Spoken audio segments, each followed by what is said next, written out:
today? Yes. Thanks for making the comment first. I overdressed. You did overdress. I didn't get the memo. Shocked. Yeah. Trying to. So thank everybody for being here and on the live stream. I'm Chris Cadelago, Politico's editorial director in California, and thank you for joining us.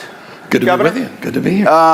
So we'll just get right into it. Last summer, folks were writing your political obituary. Luckily, I don't read obituaries, so I missed it. During the, I think we were calling it Brat Summer for Kamala Harris. And then in this year alone, you faced the most expensive natural disaster in U.S. history, and then had the major city in your state militarized by the federal government. Yeah. Did people underestimate you? Well, I don't know about that, but I'll leave that to more objective minds, and I'll move the mic down a little bit. But it's been a hell of a year. Been a hell of a half decade.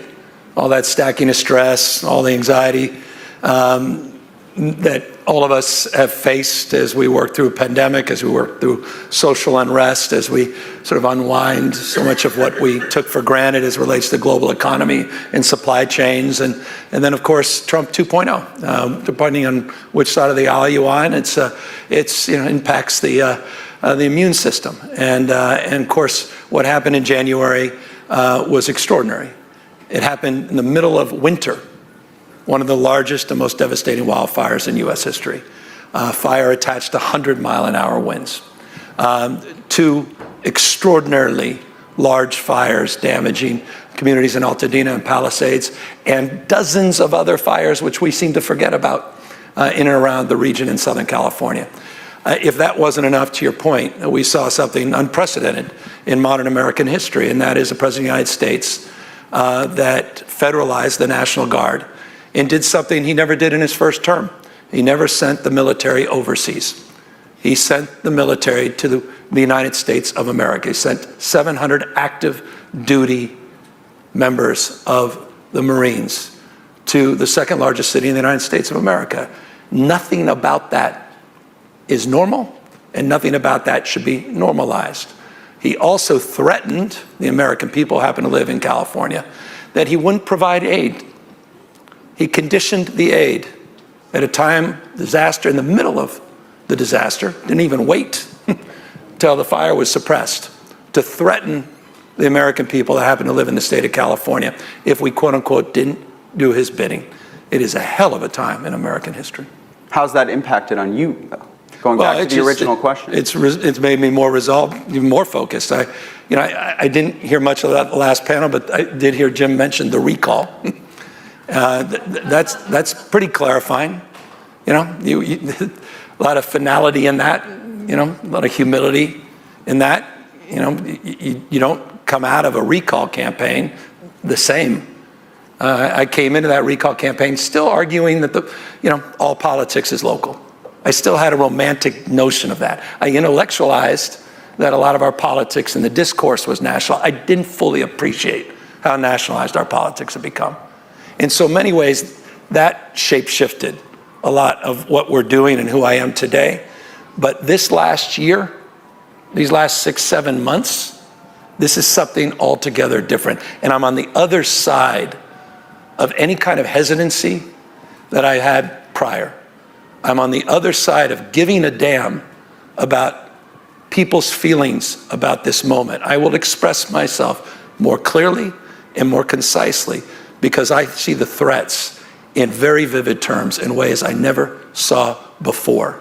And I see the consequences of not just those threats from the administration, but the actions of this administration, more perhaps than any other governor in the United States, because I've seen the damage firsthand to communities, this economy, our reputation, to our allies, the world we're trying to build. This is simply the most destructive and damaging individual in my lifetime that happens to be the President of the United States, and I need to be held to a higher level of accountability as governor. So in every way, shape, or way, I have changed, and I also, as a father, as a caregiver, recognize that ultimate judgment will come from them. and even myself when I'm done, I have to meet this moment. And so, yeah, this has been very clarifying. It's been very sobering. And in many ways, I've changed. So the open hand, not a closed fist, that's out the window now? No, always. But I've always maintained that. How do you maintain that? I mean, the same way that I, celebrate the best of this nation by making the point that anyone who tries to condition or suggest we should condition aid to deal with those that lost their lives in the devastation of the floods in Texas should be ashamed of themselves. I mean, I was proud to send, on your behalf, our behalf, search and rescue teams to Texas. Proud of the fact my tax dollars went to Speaker Johnson's district in Louisiana. Proud that this country steps up in times of emergency and crisis. Proud of the fact we're there providing mutual aid for firefighters, not just across the United States, but increasingly across the globe. Proud of the fact that we recognize that we're all in this together and we're all better off, we're all better off. And so, no, always an open hand, not a closed fist. But, you're going to come after our folks. You're going to throw a United States senator on the ground, handcuff him. Some kid who's trying to go to the grocery store with his dog, who's scared to death to walk his dog to the grocery store because he doesn't look like you and me, looks like Senator Padilla. The hell is that? That's Donald Trump's America. And so, yeah, I sure as hell will have a closed fist and push back against those authoritarian tendencies any day of the week. After what you faced in California, Trump's now militarizing Washington, D.C. and escalating these threats in cities like Chicago and Baltimore. Yeah. You saw this firsthand in L.A. What do you know about the military coming into a city or a state that they may not know yet? Well, this is exactly what we said was going to happen. Rewind the tapes. We made this crystal clear. This is a preview of things to come. Let me add to that. Just 10 or so days ago, I don't know if Jim brought it up, but when we announced this campaign on the redistricting, we did so at the Democracy Center, Little Tokyo. The site, quite literally the sacred site where we were, United States of America and California, was interning the Japanese. At the exact moment, 2 U.S. senators, members of the Congress, hundreds of members, leaders in our community that were assembled at that exact same moment, Donald Trump sent masked men to the event, ICE and Border Patrol, primarily the Border Patrol, to intimidate folks. Poor guy who was selling strawberries was arrested. I imagine he must have been on the most wanted list, dangerous felon. Disappeared. That is a preview of things to come. Don't think for a second he's going to stop at the National Guard. It's an interesting fact. 4,000 National Guard were federalized, over 700 members of the United States Marine. 95% of them did nothing. They sat there looking for things to do. Hundreds plus $1 million wasted. Literally looking for an assignment. They were taken off the beat. These are police officers, your National Guard. These are firefighters. These are teachers. These are caregivers. They were taken off the streets doing real work to keep you safe and protected, to keep you healthy. And they sat there in the armory looking for something to do. He will send the National Guard. He will send them all across this country, and he will do so through Election Day. And if you think I'm exaggerating, consider the fact that as he demobilized our National Guard, he kept hundreds of them through Election Day. And he'll do so working in concert, as he has with ICE and Border Patrol, to do the same. You have the largest private police force in the world. When they're done with this, all that funding and that big, beautiful portrayal allows more resources for this private police force that increasingly is showing a tendency not to swear an oath to the Constitution, but to the President of the United States. And he'll be sending them to voting booths and polling places all across this country. This is a real and serious moment in U.S. history. And by the way, I say that as an American, not as a Democrat. Every Republican should be ashamed about this and scared to death about not just these authoritarian tendencies, but these authoritarian actions by the president. He is weak. He's weakness masquerading as strength. And that makes him more dangerous than most people believe. Along those lines, he's said in the last few days, said well before that, he wants to end mail-in balloting. You've talked about your own concern about these efforts to suppress the vote, either before an election and after an election. What are you doing about this November? What are your plans to counter that, whether it's, actions taken around the Postal Service or any of the other actions around this election? As you know, mail-in balloting happens in red states, blue states, predominant means of which people exercise their fundamental rights. In states like Utah, not just states like California, 80% of you voted by mail in the last election. It was 82 and 86 in the previous elections. So it's overwhelmingly utilized. It's unbelievably safe in the context of being secure, barcodes, signature verifications, process that is well defined and has been well studied and researched. He doesn't want more people voting. He wants to suppress and chill the vote. He also said he wanted to go after certain ballot machines. And by the way, I'll remind you where he got this advice, or at least he asserted he got the advice, after literally, not figuratively, this is not pejorative, putting out the red carpet to Putin. Putin apparently gave him this advice. Putin suggested to him, sir, Putin is the master of independent, fair elections. And sort of offered up some sage advice, apparently. And Trump said, my gosh, thank you, Mr. President Putin. We need to end this. Pay attention, folks. This guy is not screwing around. Ask this board chair, ask Senator Schiff, ask what's happening. Come on. You can't find Paxton? Oh no, what? Who's he? Mortgages? IRS? Wake up. We're losing this country in real time. This is not bloviation. This is not exaggeration. It's happening. You don't get a do-over.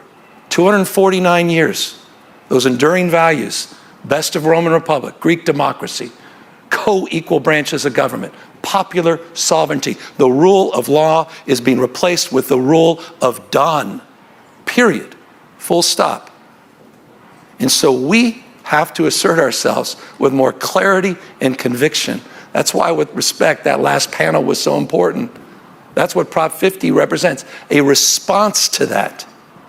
We're not bystanders, and we have to shape the future by asserting ourselves. So how do you make sure that that's a, free and fair election if you believe that these are real threats? What we're going to do, just coming up in this November, what are you going to do? Same thing we've been doing, Chris. Look, we've been involved in over 40 lawsuits. By the way, one of the most important lawsuits that needs to get more attention, and I hope it will get the attention it deserves when Justice Breyer adjudicates the facts.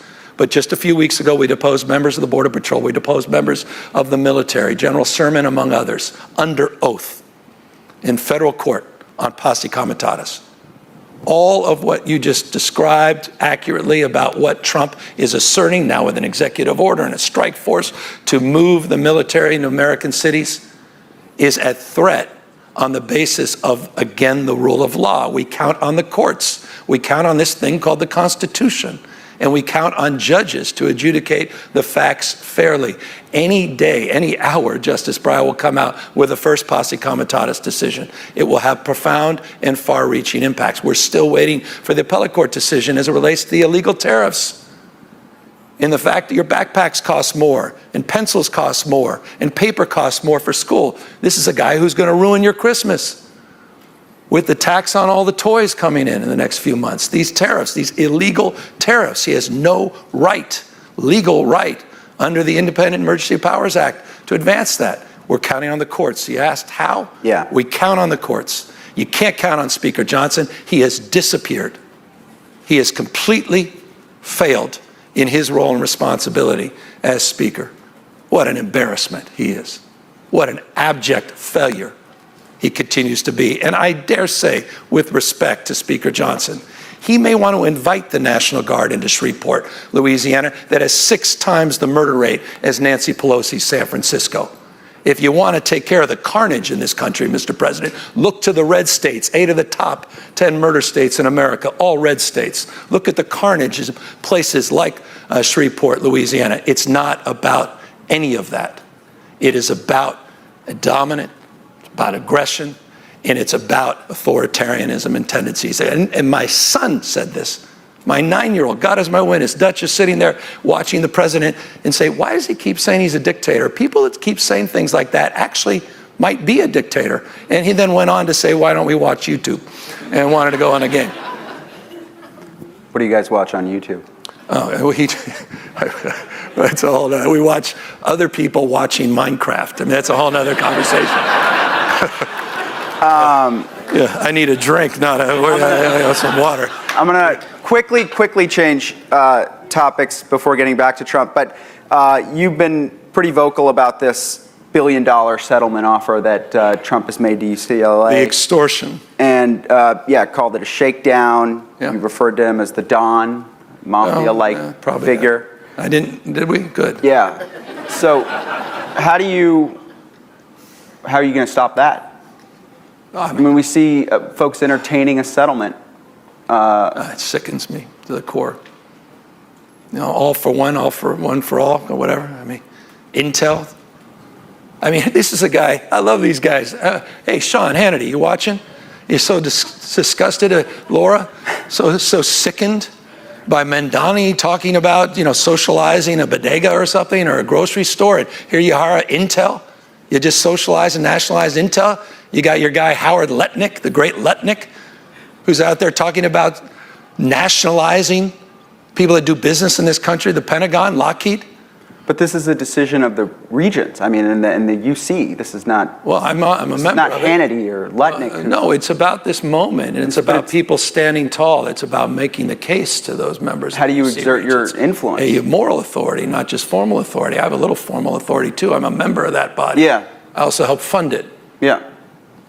And I also believe public institutions. I believe this UC system, which has over 13,800 active patents, more than any other system in the world. It's the reason we have more scientists, engineers, more researchers, more Nobel laureates coming out of this. It's the reason we're the tentpole of the US economy. It's the reason America's the tentpole of the world economy. It's because of our research institutions. This guy will take anything down. And he's trying to shut them down. I mean, $1 billion fine to UCLA shuts them down. Shuts down one of the finest research institutions in the world. But it's consistent pattern. Any institution that cultivates individual or independent thinking is under assault. But are you going to stop? And we're going to do everything in our power to stop folks from selling out. The Smithsonian needs to assert themselves. He's rewriting history, censoring historical facts. It's happening in real time. He's cutting institutions of knowledge from libraries. He's cutting NIH funds, not just, again, at UCLA. And yes, you know what I said, and I'll stand by what I say. That's the answer to the question, but I'm affirming a broader construct. Yeah. It's not just about UCLA. It's about anybody or any institution that disagrees with them. And so how could you possibly accept the fine? Fine for what? The guy who had dinner with Nick Fuentes telling us about anti-Semitism? Are you kidding me? The guy who countenanced anti-Semitism in both his last campaigns? I could give you chapter and verse on that. Lecturing us?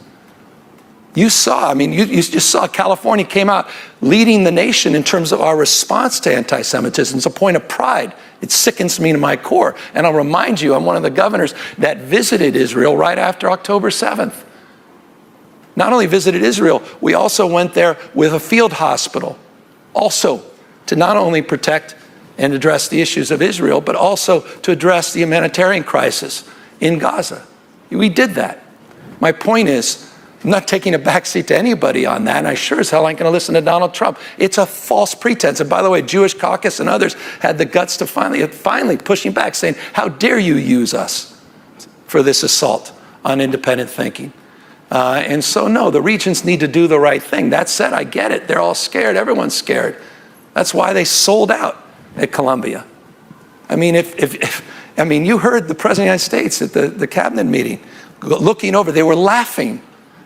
They were laughing as he looked over and he said, "You're not going to negotiate with Harvard." You think he's going to negotiate with us when he was mocking Harvard?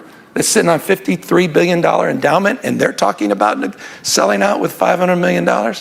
So look, you know, if there's a pathway to get a deal that means nothing and has the form and substance of fog, fine.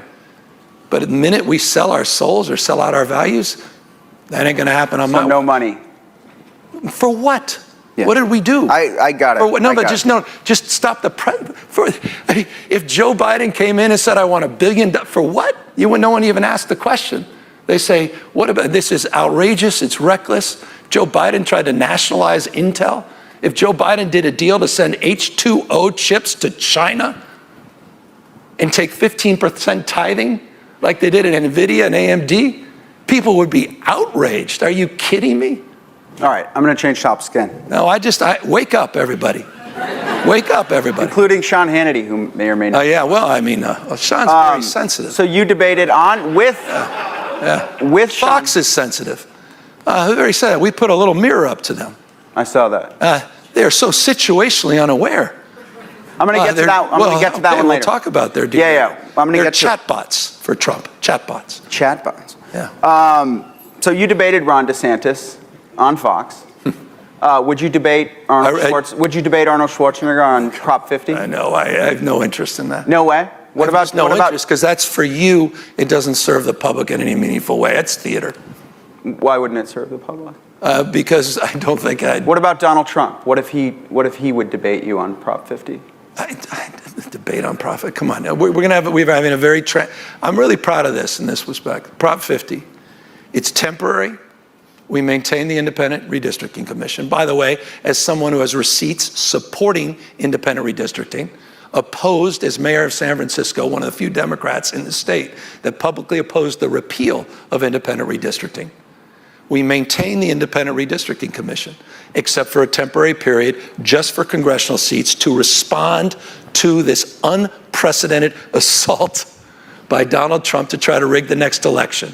In response for the 26, 28, and 30 elections. It reverts back to its original form. We affirm our support for national independent redistricting, and we do it in the most I mean, there's never been a state in U.S. history that's ever put the maps to the voters. But what makes it's not only transparent, it's the most democratic. But why would they stop after 2030? Because the initiative ends there, and that's what we're responding to, the immediacy and the emergency in response to what Trump's about. And by the way, it's not just what he did in Texas. You saw what he had yesterday. I hope everyone paid attention. But do you actually? He had the Speaker of the Indiana Assembly, and he had the Senate in the Oval Office saying, "You are going next," and threatened them to move in Indiana. These guys are not screwing around. But you don't think they'll stop after 2030? We're doing Republicans. The independent redistricting that we're putting in front of the voters. I get in this initiative, but period, full stop. After that, a temporary response. It needs to be a temporary response. It affirms, we are affirming support for independent redistricting, not just in California, but in the country. But we're not going to play with one hand tied behind our back. You just saw what happened, 5-4 decision. 5-4 decision on $800 million in NSF and NIH grants. The Supreme Court selling everybody out, selling Congress out. By the way, that was part of the rigged Supreme Court. Yet Gorsuch's on there instead of Merrick Garland because they don't play by the same set of rules. I'm sick and tired of Democrats being on the losing end in this country and our democracy being on the losing end. We have got to fight fire with fire. But I understand that's in Prop 50, but you're not saying you think Republicans are going to stop. I don't think Donald Trump wants another election. You think for a second you want... I have 24 Trump 2028 hats. His folks keep sending me. And you think he's going to run again? No, don't give me.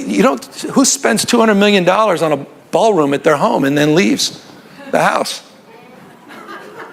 This is serious, guys. This is serious. So it'll be Newsom Trump in 28. No. This guy doesn't believe in free, fair elections. He tried to wreck this country. Were you there, January 6th? I think Fox was. At least they were in a lawsuit. They seem to have lost any memory of that. Shareholders didn't. I mean, he tried to light democracy on fire. He dialed for 11, almost 12,000 votes. Now he's doing it in plain sight. And people said, oh, just Trump being Trump. People actually think this guy's serious about having another election? You think he's joking about 2028? You think when he brings foreign leaders to the Oval Office and he goes to the White House store, have you seen this? Anyone? Is it just me? And he shows them the 2028 hats?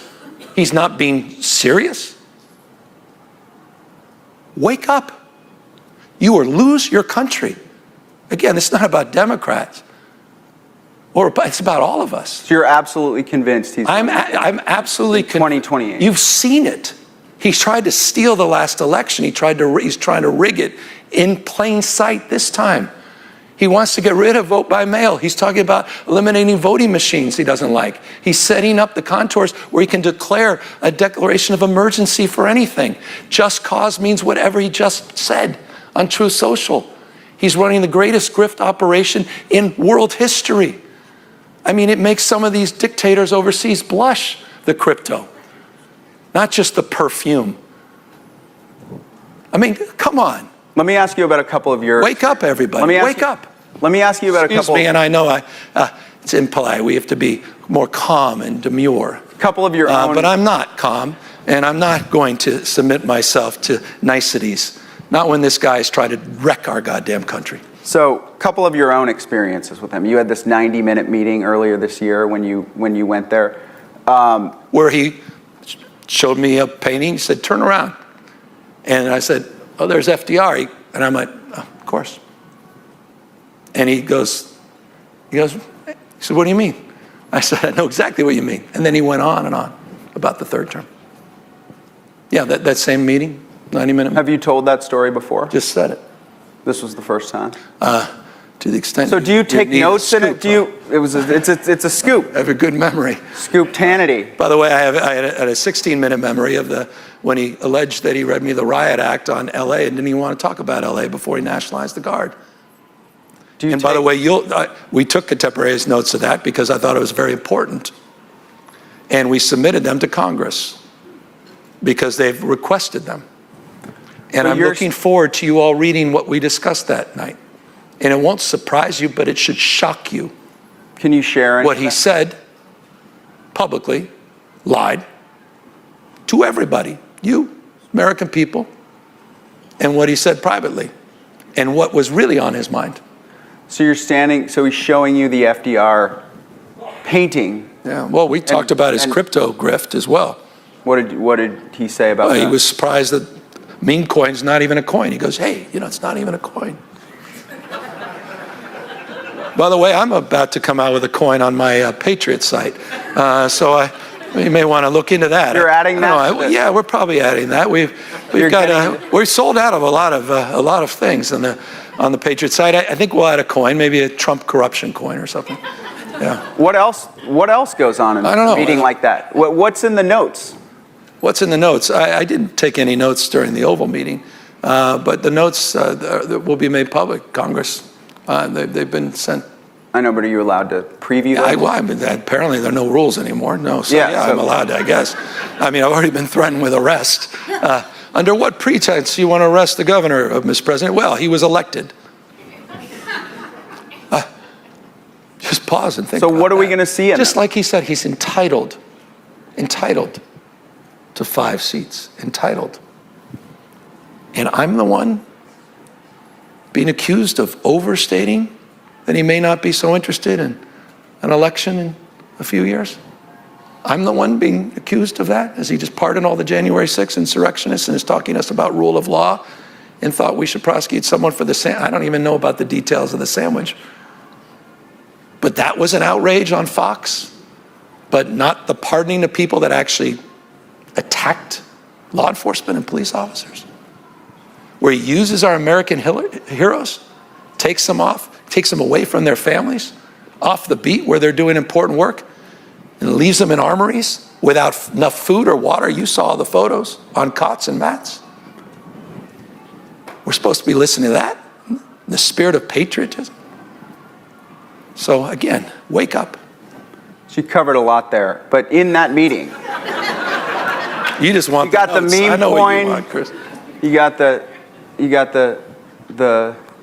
FDR painting where he was alluding to. Oh, that was a hell of a 90 minutes. And What else? What's interesting? When you called, the first call you made after that meeting, what were we followed up after that meeting. I've had No, not with him. Yeah. With the first person you called in your life to describe what you had just experienced. Well, I didn't have my cell phone, and before I saw a bunch of my staff that was wondering why we were in there for 3 hours. And what was the? I was with Susie Wiles for an hour and a half prior. And what do you tell them? Talking besides about the FDR election. anecdote. Well, I told him a lot of, look, you know what I said in this, let me sort of step back, but it's a specific response. I told him it was a very good meeting. I told him it's very consistent with a lot of meetings I've had with the president. Just like the phone call we had, that 16, 19-minute phone call was unbelievably cordial. It was a great phone call. There was no friction, there was no issues. Ended incredibly collaboratively. It was a cell phone. He said, call me back anytime. I said, thank you, Mr. President. Only to wake up, a few hours into the next day and read about a completely fictitious version of the conversation. Jaw totally dropped, completely made up. This is, I had a first term like that with him. Yeah. His first term. We were involved, not just me, but Governor Brown, myself, 122 plus lawsuits, but we still work together on a number of issues. Back to open hand, not a closed fist, particularly around COVID. And I, objectively, and I've said this, I said it very public, I said it at the tarmac down in LA with the president when we did a little scrum, I said, every single thing we asked for, he delivered, he did. Every single thing we asked for, he delivered. We had an unbelievably good relationship despite all the noise. And that was my hope and expectation. That's why I went to the tarmac. And then we had a very nice conversation there. It was a little more intense at the beginning. Nice conversation, follow-up, led to the Oval Office, and it was a great meeting. It was. And I was trying to find common ground, but look, there's no working with Donald Trump. There's only working for him. And I will never work for Donald Trump. And you have to learn it the hard way. And I pray the UC Regents don't learn it the hard way. I hope they pay attention to what he just said 2 days ago in the Oval Office about Harvard. I hope they're paying attention to what he's doing in all of these other instances to our CSU system, to our K through 12 education system. Why are we didn't initiate those 40 plus lawsuits. They're all in response to what he initiated. It's unprecedented what we are experiencing. These are dictatorial constructs, authoritarian tendencies. And if you are black or brown in this country, I feel like you probably feel like authoritarianism is already here. If you're a person of privilege and wealth, you're so fearful that you're probably more interested in a transaction, in a one-off deal, because somehow crony capitalism may be your only path. All right. What the hell is going on? And by the way, anyone who believes in free enterprise should be ashamed of themselves for supporting Donald Trump. So you signed this deal with the Danish foreign minister. I want to get sort of what you're hearing from others on this. I don't want to ruin my source there. I was going to say, in San Francisco last week, what are they saying right now about Trump? Well, I won't talk about the conversation with our friends from Denmark, but I can. You got the Greenland. We didn't talk. Notably, we did not talk. The readout was we did not talk about Greenland. I've had the privilege of meeting a lot of foreign leaders. I've had a chance. What's the general? If not putting. They're laughing behind his back. That did not happen. I'm making this clear. They're telling. Do not conflate what I just said with the meeting I had with the Denmark delegation. No, it wasn't them. Other foreign leaders are laughing. I've had dozens and dozens. Ambassadors met with him. What are they saying? They're laughing behind his back. He's being played everywhere. It's an embarrassment. They are. I'm just telling you. That's universal. Universal. Unless there's a deal, unless there's a grift, unless there's a transaction. He sends his kids out before all those trips to the Middle East to get the deal. Again, where's Fox prime time on that? Well, where the hell are they? and we get a side deal, maybe a little bit of relief here in Vietnam, and then all of a sudden we dealt with some of their versions of CEQA that were all waived over there. I mean, what's going on in China? I mean, they're probably looking at this. I mean, by the way, Xi's loving this. I was going to ask you about China. That nationalization of private industry is something we're pretty good at in China. He's probably looking at Trump saying maybe he'll give him some advice after Putin gave him advice about free and fair elections. What do you think? Don't think there's not some deal? There's some deals on the side there with the Chinese. Just don't think that won't be part of something. I don't know. In the crypto world, seems to. No, I mean, look at the evidence. Look at the facts. Look who shows up at the golf course. Look who shows up for the fundraisers. Look who needs a pardon. Come on. Why am I even having to say this? It's right there in plain sight. In plain sight. What's selling you out for the great grift? We got a couple more. I'm going to try to shift the tone a little bit. Thank you. I need to visit Copenhagen. None of that was about. I'm going away next week with my son. Where are you going? I'm going overseas, so you can spend 3 days without me. For that same 9-year-old, his baptism, he's somehow convinced his parents.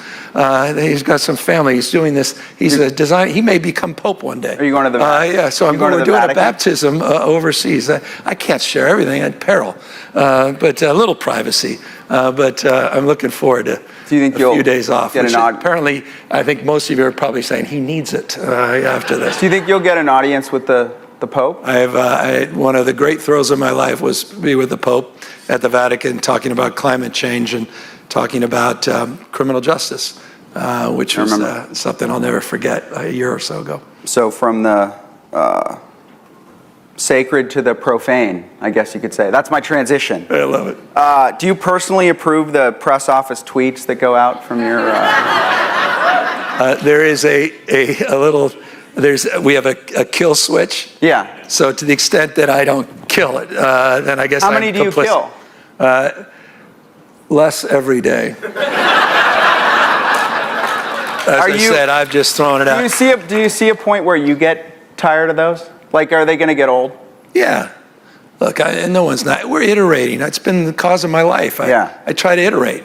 I've been doing it.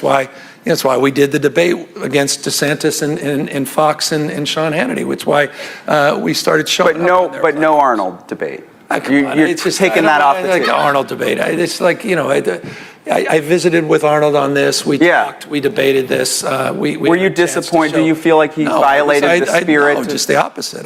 I completely respect his point of view and position. And by the way, I told him I share it. I just told him, you don't have the redistricting doesn't exist anywhere in this country if this guy wins and wires this. But do you think if you actually care about this issue, you're going to stand up for this? And I reminded him, Chris, that we're actually protecting his legacy by maintaining the independent redistricting and affirming it. And so, again, I wasn't here to convince him. That's why I'm not going to have a public display of come on, I get what you're doing.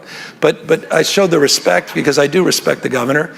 And we've worked together on a lot of other issues. We're about to do something on After School for All. Worked on climate policy and that's. But he hates Trump probably almost as much as you do. Perhaps. I don't know. After this conversation, I might reassess. Whether he hates him quite as much. Yeah. But is he being naive? No. With all the threats I'm not taking the bait on that. He's a person of judgment on this on the basis of his experience and his advocacy. And you told him that. I spent time expressing a point of view. He expressed his point of view. Yeah. He was respectful, and I'm going to be responsible enough to say a little more out of respect to the governor and out of respect for his very principled stance supporting what I support, which is independent redistricting. So at this perilous moment, however, I believe that we need to respond to this emergency. And I think he understands that, and I think we have an understanding, and good people can disagree. Do you see this merch before it goes on the site? Well, you didn't ask me my favorite. Yeah. Is it? I'll get to your favorite, but do you like the tweets? Is there a vetting process? Yeah, reasonably. I mean, look, when there's no kill switch.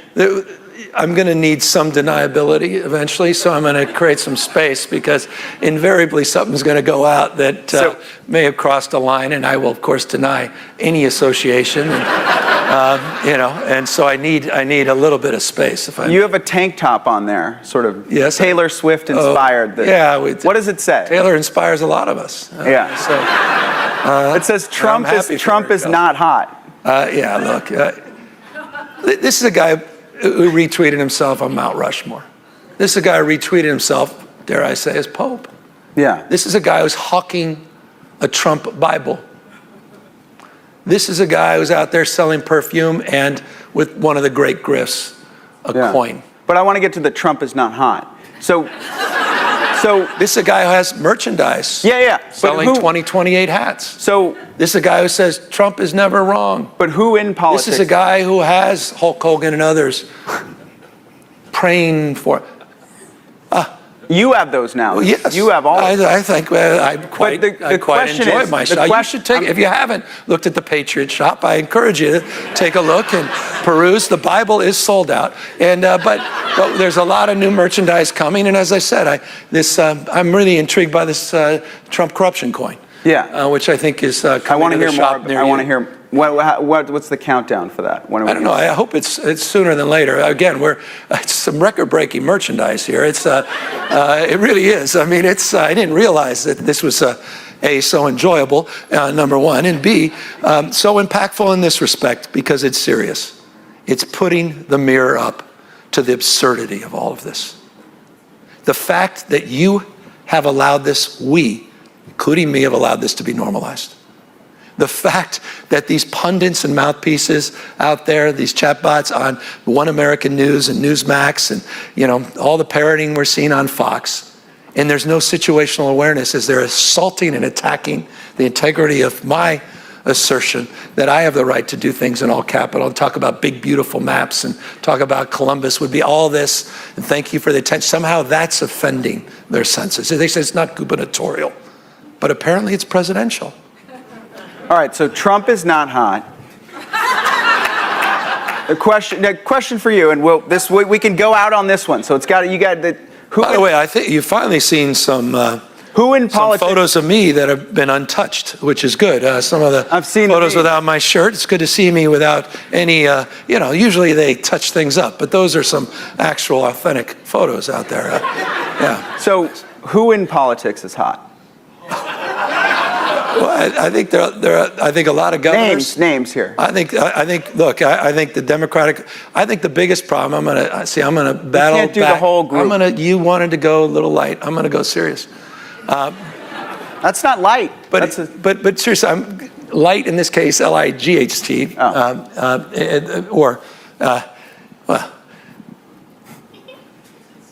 The biggest. I've been iterating with this podcast. And offending some folks' senses, because how could you have Charlie? Did you see Pete Buttigieg's remarks on? No, but I have great admiration for Pete. I'm looking forward to getting him on the podcast.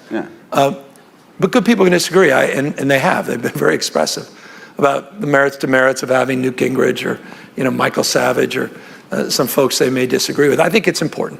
I did another podcast this morning with another person, member of the Trump administration, former member, and I think it's important. Just do, and good people. Who was it? I want to show. I want to scoop announce yourself it first. I want to show. But the point of it is to make the case: humility and grace. We don't have all the answers, but the answers are out there. Success leaves clues. There's power of emulation. Learn from people. Learn from. Don't follow. I was talking to Steve Bannon. I'm not kidding. About 2/3 into it, I thought I was talking to, and don't be offended by this, and I don't mean to take, but honestly, I thought I was talking to Bernie Sanders. Because he was talking in populist terms. He was making a case. I actually said it in the podcast, you're making a case for California's progressive taxes. He was actually making a compelling case for California's tax system. And there was a lot. It was interesting. Once you get through all the noise of why he shouldn't even be platformed, this is assaulting. Charlie Kirk and what he's able to do with young men and how a Democratic Party is losing young men, multicultural, multiracial, losing young men across the spectrum. It's a crisis for this party. But I've been trying to understand, and it's a long way of saying this, and it connects to your, is it hot or whatever. No. Let me sum up. That I've been on this journey, I think a lot of us have been on, Democrats, and I think others, pundits, experts of all types. What the hell's wrong with the Democratic Party brand? And at the core, we can unpack it, and I've seen a million theories, and I've got dozens and dozens of pages, and I've kind of distilled, was it Israel? Was it inflation? Was it interest rates? Was it incumbency? Was it, you can go down the list, all these things. Was it the view? Was it issues of culture? Was it woke? Was it all this? At the end of the day, and we can get into the issues, the merits of the issues, and where we're issues where we are definitely not necessarily with the American people, the majority of American people's own performance, et cetera. But at the end of the day, to me, the essence of the challenge of the party is weakness. Weakness. And I think it was not lost on me. And I really at the core believe this.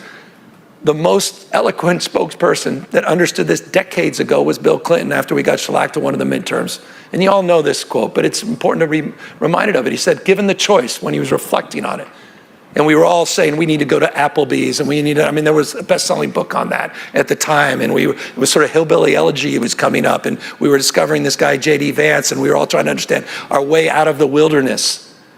And Clinton summed it up, said, given the choice, the American people always support strong and wrong versus weak and right. And I think our party needs to wake up to that. We need to assert ourselves. Why did I open this PAC 2 years ago? It wasn't for some grand, I know you guys want to write a grand ambition. It's to get us off our heels and get us back on our toes. Why did I go on Sean Hannity's show? Why did I go to that debate? Because I was sick and tired of being on the receiving end of CRT, ESG, DEI, IRS, EPA, anything with 3 damn letters. Somehow these guys were shape-shifting, and they were just surround sound grievance, and we were responding to that. And there was something about that was infuriating, but also forced me to sort of, recognize my own culpability in that respect. The fact that society becomes how we behave, we are our behaviors. And I said, we got to change the way we behave. And so I've been on this sort of journey of understanding. And I think what these tweets, back to what you're saying, represent, what the merchandise represents, is a desire now to be held to a higher level of accountability, to assert with more clarity and conviction a point of view, with humility and grace, sure. But that, I think, is critical for the Democratic Party right now. We have got to stand tall, authentic, but we have to stand tall, and we have to affirm our positions, and we have to use every tool at our disposal to not only assert ourselves, but to prove ourselves to the American people. Prop 50 to me represents that. Style of communication, I believe, in an iterative manner, is part of that. And I believe the Democratic Party is going to light things up in the spirit of your conversations, because I think the best days of this party are ahead of us. Anyone who's counting us out, I think, is making a worse bet than even betting on Trump's meme coins.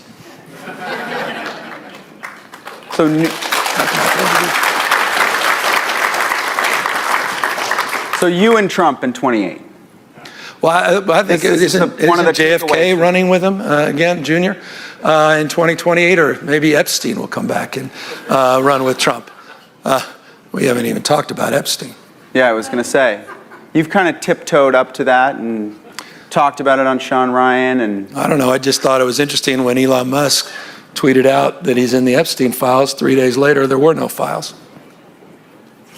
I just thought that was interesting. Do you feel any responsibility as governor of California for the Elons of the the rightward shift of a lot of I personally folks don't, because as tech? you know, I've been accused of spending more time than I should with them. I'm pretty proud of California's regulatory system that created the incentives for someone like Elon Musk to make billions and billions of dollars. You don't think this was part of a backlash to your time as mayor of San Francisco and then being governor, and that it's shifted some of the folks within Silicon Valley? I mean, we see these folks who have Trump's ear now. Well, look, you're having to me, it's a separate above conversation that has some of its origins in crypto and the blockchain, has some of its origins with Elon specifically about an EV meeting he wasn't invited to, that has a lot of cult of personality as much or more than anything else, and policy that also marked that that shift. But that's for another conversation. It's a longer, I think a deeper conversation. It's a longer conversation. If you will answer it, this will be our last one. Who in politics is hot? Well, You've dodged it now. No, look, I think that the bench. Trump's not. I think the bench of Democratic governors are. I think it's a hell of a lineup. The whole lot. I think it's a great. Yeah, of course, my wife. Yeah, well done, Jennifer. Yes.